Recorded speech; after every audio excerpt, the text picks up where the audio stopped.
Hello and welcome back to JLXP, the Josh Leesman Experience. You've made it all the way to episode 30, but more important than the episode number, I think, is what's recently happened in the LCS and the LEC, because like Team Liquid falling out before the playoffs, that was the biggest shocker of the spring split. TSM is now gone. So one of the fan favorites was eliminated in pretty thrilling fashion, to be completely honest. The 5-game series was very entertaining. And now we're left with C9 waiting in the finals, and they're awaiting the winner of FlyQuest versus EG. Throughout the week, we'll be doing a lot of content. There's this LCS tailgate experience that will be streaming every day that we talked about a little bit. I'll be doing a JLXP Chronobreak of some of Cloud9's past really close calls. That will be a live episode on Wednesday with Keen. But what I wanted to focus on more with this episode was a bit of a dissection of what went right for TSM this split, but also what went wrong. And then I'll touch a little bit on the series that we saw. I'll talk a bit about FlyQuest, and then more of the previews of the final will likely come during that Wednesday episode. So to start with TSM, I have a lot of thoughts, and I'm sure TSM fans do as well. I think most of the Reddit threads that I skimmed through and most of the Twitter conversations that I saw were pretty much just flaming the drafts over and over again, which I think there's definite criticism warranted, but I also think I want to take a step back first.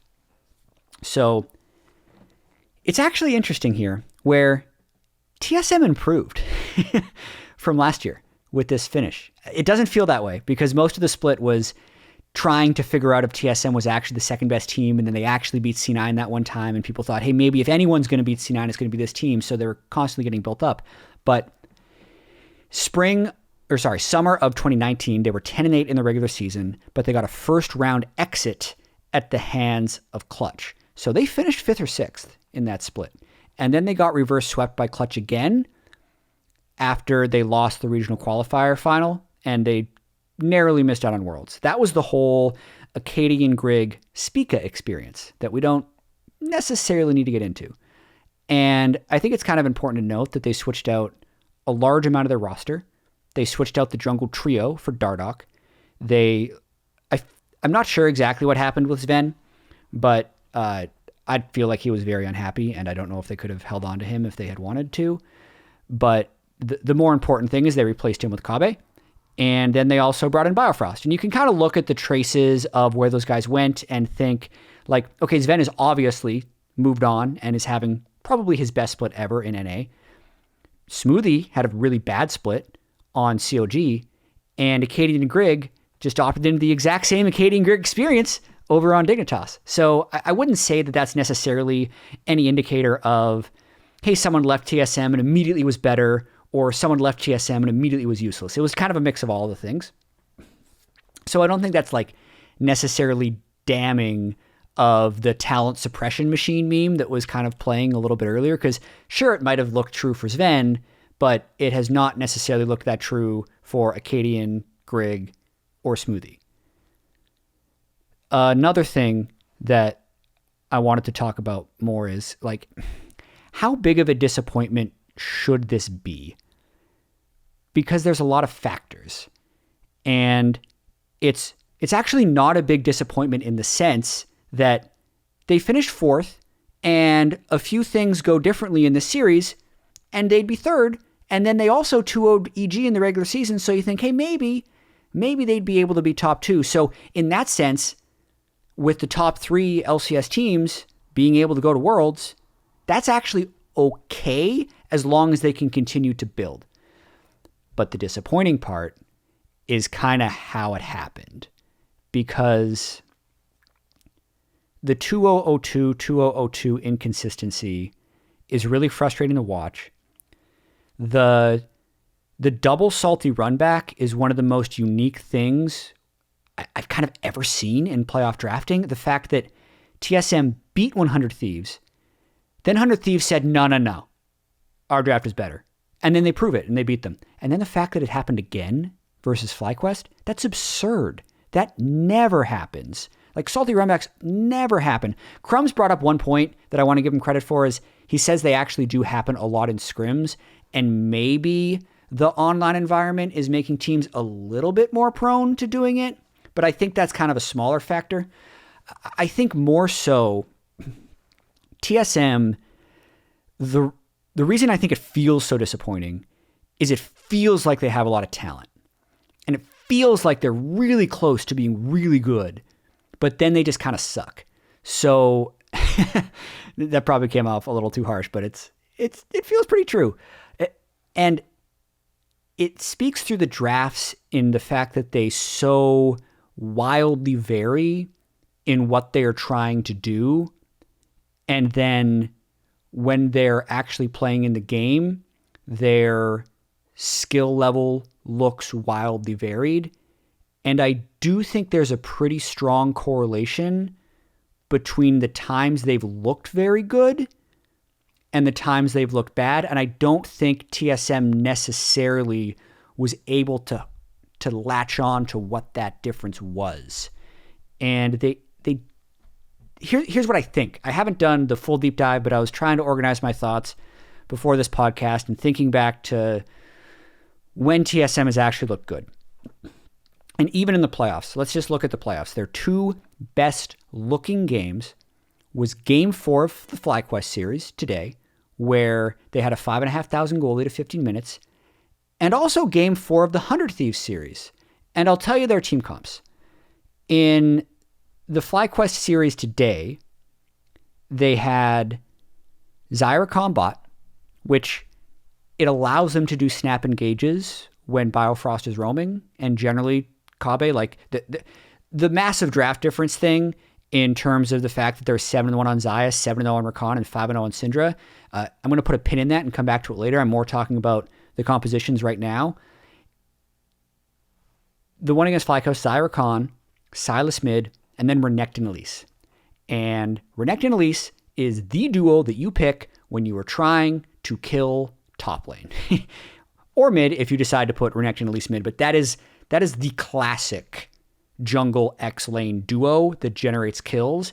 And we saw Renekton nearly permabanned at Worlds last year because once you got the Renekton rolling, he would build Spear of Sojin and take over the game.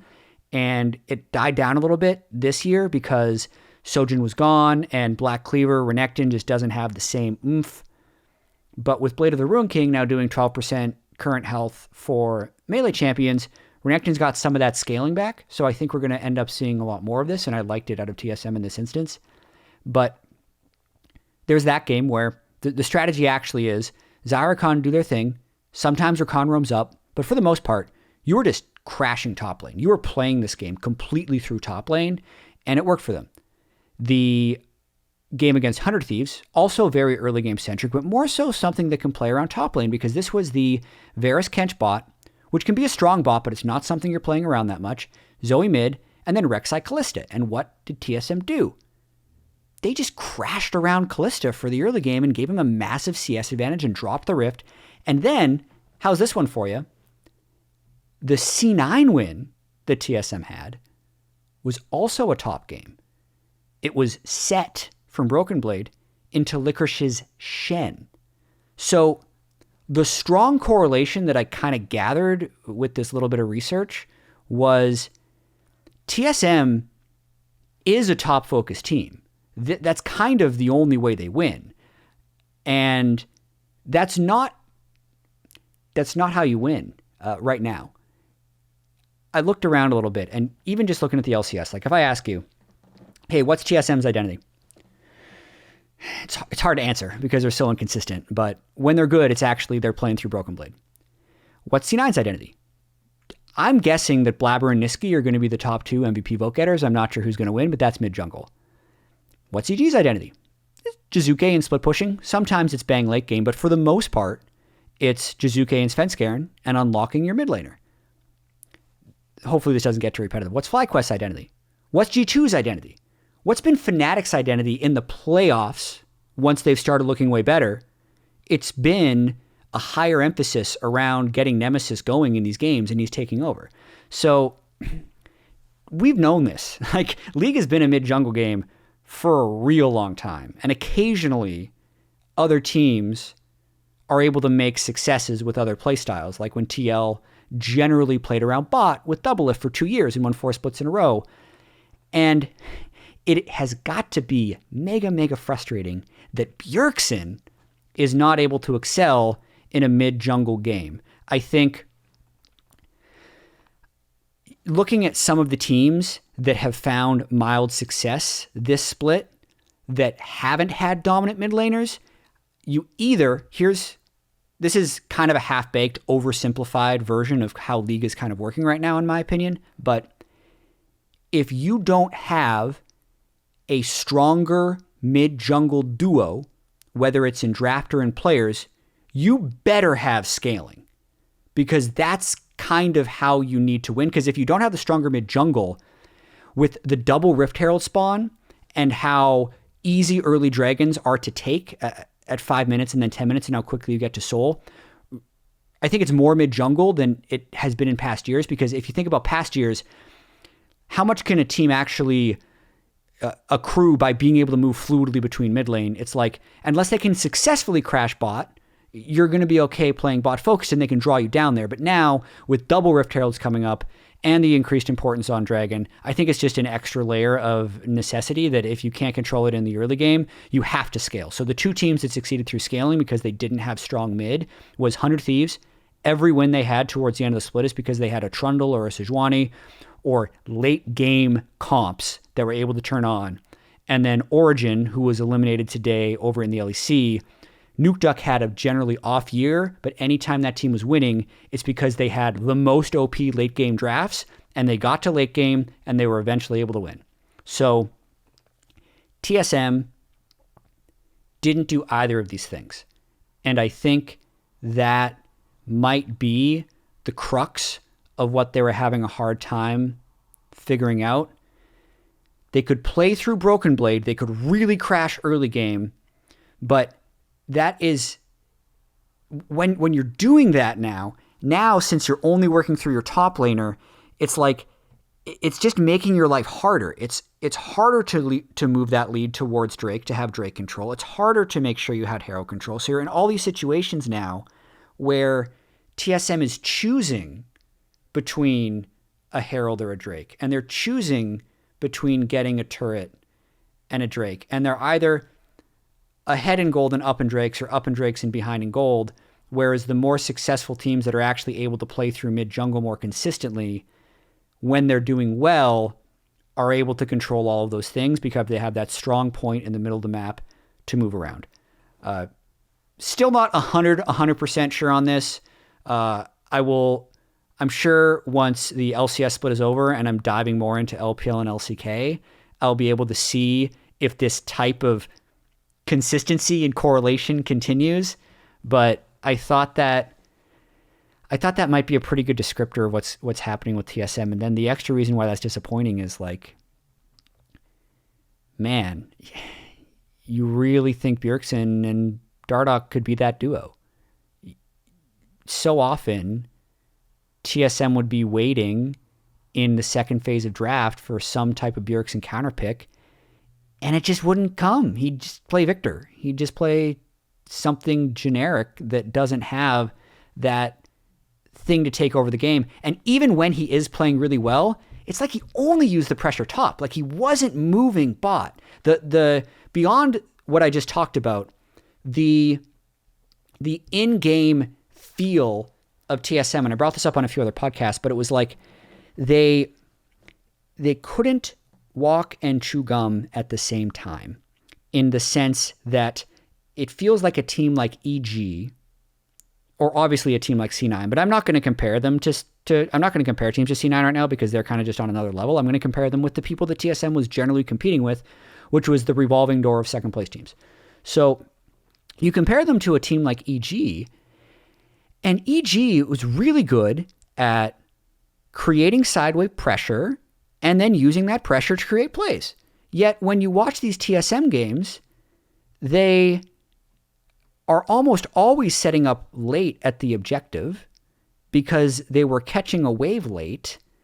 And that kind of just screams to me that they have, and this is speculation, so take it with a big grain of salt, but it kind of screams to me that they have they either have no voice or they have one very loud voice that's saying, we have to do this now. Because otherwise you'd think the instincts of these players would be stronger. You'd think that they'd be able to set up the right side waves and crash. I mean, it's like Splice could generally do this in the late game last year. Kabe knows it. Bjergsen has actually done this a lot. Like, it's been really, like, it's actually happened in the past on certain iterations of TSM. So all of that is really weird. And I just gave you about, checking the clock, probably 10 minutes of negative TSM stuff. So the encouraging thing is, even if all of what I said is true, they were still one game away from the championship qualifier, and I wouldn't have necessarily put them as huge underdogs against EG. So there's still, and I hate them because I'm making this statement, but there's still potential and hope for this team if they can commit to an identity, even if that identity isn't the optimal way to play the game. And sure, that puts a ceiling on their eventual level, because I think a lot of what they did, the pin that I'll return to in their drafts from earlier, for like most of the year, a lot of what this year was about, I think, was trying to identify what the best way TSM plays League of Legends is. And I don't think they ever really found it and were able to commit to it. But I think that's why, like, earlier on in the split, Broken Blade was something like 11 unique champions in his first 12 games or something nuts like that. Because you remember some of the games he had. Like, he had a Kiana game. He only had 1 or 2 set games before he started settling on that as his biggest pick. And they were really, really diverse with what they were trying to do. And that's why they always kind of got a free pass for, oh yeah, they'll play the good stuff later. They'll find the good stuff later. And they just never really found the good stuff. So there's still a chance that in the break between spring and summer and throughout the process of summer, they can find the good stuff. I do wonder if the fact that they did not in spring and the fact that the community is so mad at them right now and so mad at Peter Zhang and seemingly pretty mad at Parth and flaming Dardoch, like, I do wonder if they're going to respond and change something, which will open up a whole nother can of worms. But I don't think it's completely hopeless that, like, there's no way this team is making Worlds. I'd actually say they have a decent chance of making Worlds, even if they change nothing, as long as they are able to solve problems, which is a questionable thing right now on whether or not they're going to be able to do that. But that's pretty much my thoughts about TSM. I hope that was interesting to listen to. Some of the other stuff I wanted to talk about is pretty quick. I have some notes for other quick thoughts. I talked about this a bit on Bud Light League Lounge about FlyQuest and why I'm actually pretty happy for this team. And I think you should be too, because of the journey all the players have gone through. So thinking about all of these players individually, they all have a chip on their shoulder. Solo was without an LCS team before this split and seemed like he was on his way out of the league. And now everyone is saying that he is just clearly a higher performer than Viper. And it seems like he actually has a bit of safety on FlyQuest. And he's looked good in these games. He's applying a lot of pressure in these games without much jungler intervention. I think Santorin, from his start on TSM in 2015, being called the Ward and bouncing down into what was at the time NA Challenger and finding his way back into the LCS. He's had a few other like pretty good splits previously on FlyQuest, actually exactly a year ago when they beat Golden Guardians to make it into the semifinals. That was a big moment for him, and he got pretty emotional on stage as well, and you could tell how much it meant to him. So I'm really happy that he's even better this split, top 3 with a chance of going to finals. Power of Evil, who I think is finally getting the the credit that he deserves, because it was always it was more of a shot at TSM when you said PoE was the Bjergsen killer, rather than it being like a legitimate argument, is the way that it felt. And he had the Worlds run with Misfits, but then immediately stepped into a PR disaster with the way he communicated around his move to Optic. But I think at this point, after being in NA for about 3 years, PoE has really established himself as this guy who can just carry teams to relevancy. Look what happened to CLG. They were a third-place team in Summer Split, and they moved Crown in for that, and nothing happened. And now PoE joins this FlyQuest team and has just been, like, his damage percentage throughout the regular season is about 5% higher than every other player in the league. He's been absolutely crushing. And then on top of that, you can throw in Turtle and Ignar. Ignar's bounced around. Like, since that Misfits team, he's gone back to the LCK, he's gone back to the LEC, and, fallen back to the LCS is almost how it felt, but he's, like, shining right now. He's one of the best supports in the league and does certain things better, like his Rakan, than Vulcan does. Not saying he's better than Vulcan, but he does certain elements of his play have just been higher performing. So really, every single one of these guys has something to prove, and I think that has been one of the things driving them and making them so cohesive and making them so willing to sacrifice for each other. If you need to play a weak side pick, if you need to have the right thing for a cohesive team comp, if Solo dies 5 times because he just gets totally blasted by the other team sending all of TSM to him multiple times, it seems like the team has just been able to bounce back from that. So, like, credit to FlyQuest. I'm looking forward to seeing if they can make finals. I'm actually predicting them against EG. I won't get too into that, but I think the series they played last week, if Solo had started from the start, I think FlyQuest wins. I mean, they won Game 3. They were damn close to winning Game 4 without all the weird momentum shifts of those pauses.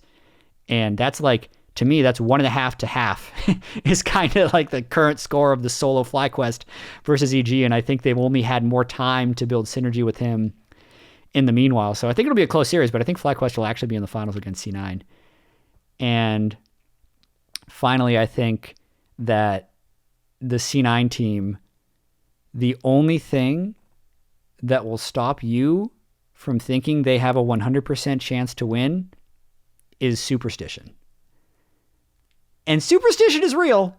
There's been a lot in C9's history where what you expect to happen doesn't happen. So it will almost certainly not happen this time. They are on the precipice of being the best NA team in history. And I've thought a little bit more about this, like in terms of game score and in terms of domestic. I'm not talking about international stuff. They're 23-2 right now. So if they 3-0, they'll be 25-2. That is really comparable to the 2014 summer C9, or sorry, spring, 2013 summer C9, who did 25-3 and then 5-0'd the old playoff format, because we do best of threes all the way up into the finals. Glad that changed. But yeah, they only played 5 playoff games. So they were 30-3. And I think 26-2 is a damn good argument for that, especially since the overall talent from top to bottom in the LCS has gotten way higher. Like, I know people like to meme it sometimes, but go back to some of those 2013 VODs and look at who was 7th and 8th. The quality of orgs, especially post-franchising, has gone way up. And the quality of the bottom tier teams and middle tier teams has also actually gotten way better throughout the years. So really a bunch of credit to C9. I know Sven made a comment that they're shadow boxing against themselves, which is true. And the fact that they've been able to stay motivated and stay sharp this whole time is really, really hard. And I think they've done a great job with it. The other thing I'll touch on really briefly is I'm thinking G2 Fnatic is going to be the LEC final. I still think it's a little fluky that Mad Lions beat G2.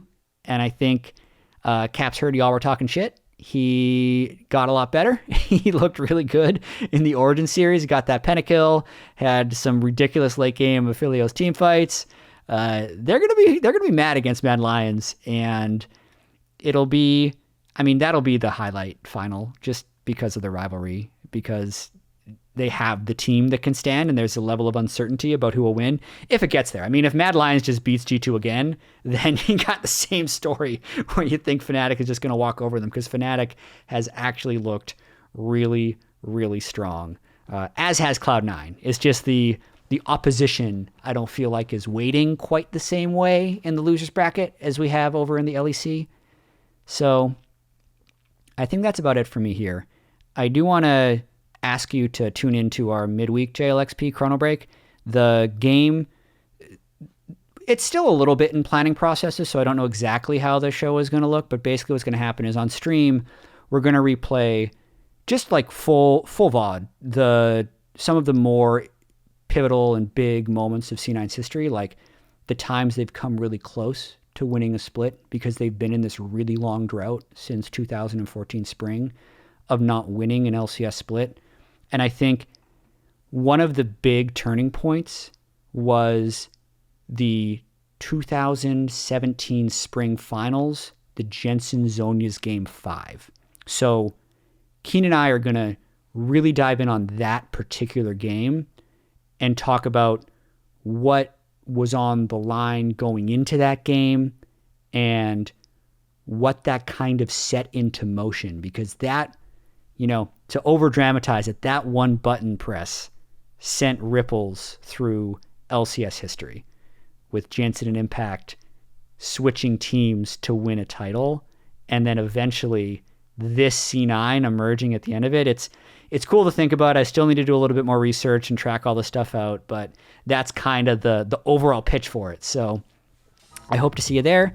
I hope you're subscribing on YouTube or Spotify or Apple Podcasts. I know it's been crazy out there. I know that it's difficult to find the time to watch some of these audio-only podcasts, but I really appreciate those of you that have been listening.